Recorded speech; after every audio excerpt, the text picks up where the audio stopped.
There is big, and then there is the blue whale. Elephants are big, but they aren't blue whale big. Even though Argentinosaurus was huge, an estimated 200,000 pounds, it still was only about half the size of the largest known blue whale. Blue whales are born big and then become enormous. A baby blue whale is almost 25 feet long at birth and weighs as much as a small pickup truck.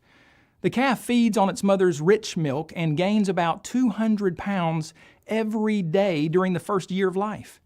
By the time the baby becomes a full-grown whale, it can reach over 100 feet in length, as long as 3 school buses, and weigh nearly 400,000 pounds.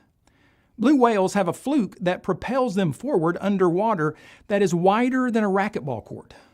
They're also the owners of the largest heart on Earth and the biggest tongue on the planet, a tongue that can weigh as much as a medium-sized Asian elephant. When a blue whale eats, it can fill its 20-foot-long megamouth with thousands of gallons of water in one gulp. The whale then uses its mighty tongue to push the water through its baleen, which are like thousands of bristles hanging from its upper jaw. The whale strains the water through its well-designed baleen while trapping any of its favorite food, krill, as well as other crustaceans and fish. The whale then uses its perfectly designed tongue to scrape the baleen clean of all its catch. A blue whale can eat about 8,000 pounds of seafood daily, the equivalent of eating 6 or 7 cows every day. Whales communicate with other whales using short, high-pitched songs. Whereas a noisy jackhammer can reach 100 decibels and a loud jet engine 140 decibels, scientists have measured the sounds that whales make at up to 188 decibels.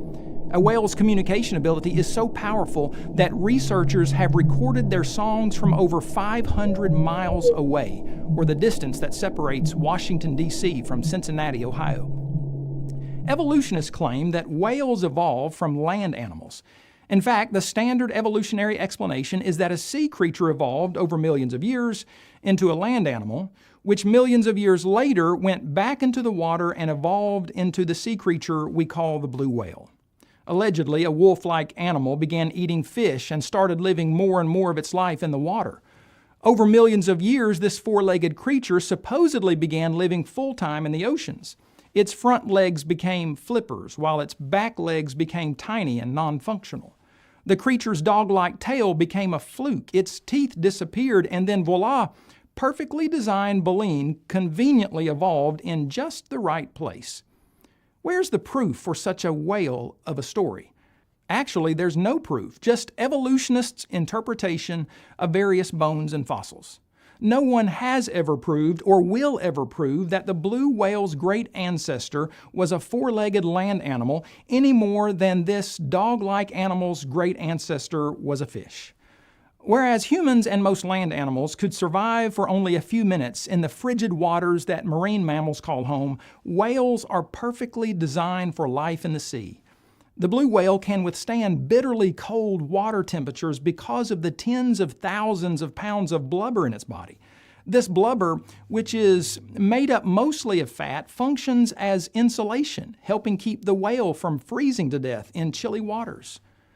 Does it really make sense to believe that a 100-pound, four-legged land animal evolved into a 400,000-pound blue whale over millions of years? How did it evolve the many specialized features of whales, such as the capability of withstanding freezing cold temperatures in deep water? How did the supposed dog-like ancestor of whales evolve the ability to endure the extreme water pressure that whales withstand when they dive thousands of feet below the surface of the water? Such pressure would quickly kill most creatures. How did a skinny, dog-like whip of a tail become a 20-foot wide fluke? How did the land animal's feet become flippers? And how in the world does a dog-like nose move to the top of its head and become a blowhole? That sounds like a lot of hot air to me. No four-legged creature fathered the blue whale. A whale's complex functional design demands a designer. These magnificent marine mammals should be a reminder of their maker and His Majesty. Both the scientific law of biogenesis and the Bible agree that whales produce according to their kind, and logically speaking, the first of its kind must have been created by an intelligent designer.